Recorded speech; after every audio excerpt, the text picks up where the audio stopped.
Samsung M12 যদি display blind থাকে, যে লাইট আসে না, মাঝে মাঝে হয়তো বা ডিসপ্লে দেখা যায় লাইট ছাড়া ভিজিয়ে আসে, তাহলে এই ক্যাপাসিটার মেপে দেখতে হবে। যদি ক্যাপাসিটার দুই দিকেই গ্রাউন্ড দেখায় তাহলে বুঝতে হবে ক্যাপাসিটার তো শর্ট হয়ে গেছে, এটা চেঞ্জ করতে হবে।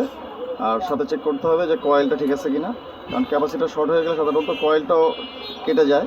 তাহলে কয়েলের এই প্রান্তে বি ভোল্টেজ আছে কিনা আর এই প্রান্তে বি ভোল্টেজ আছে কিনা, যদি দুই প্রান্তে বি ভোল্টেজ থাকে তাহলে কয়েল ঠিক থাকবে, আর যদি দুই প্রান্তে বি ভোল্টেজ না থাকে তাহলে কয়েলটাও চেঞ্জ করতে হবে, আর এই ক্যাপাসিটার চেঞ্জ তো অবশ্যই করতে হবে। হ্যাঁ, তো আমরা এই ক্যাপাসিটার শর্ট ছিল,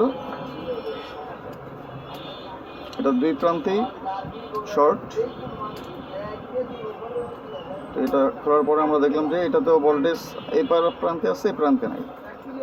তো আমরা এই কয়েলটাও চেঞ্জ করলাম, এই কয়েলটাও চেঞ্জ করতে হচ্ছে, কয়েল আর হচ্ছে ক্যাপাসিটার। এই দুটো চেঞ্জ করার পরে লাইট চলে আসছে।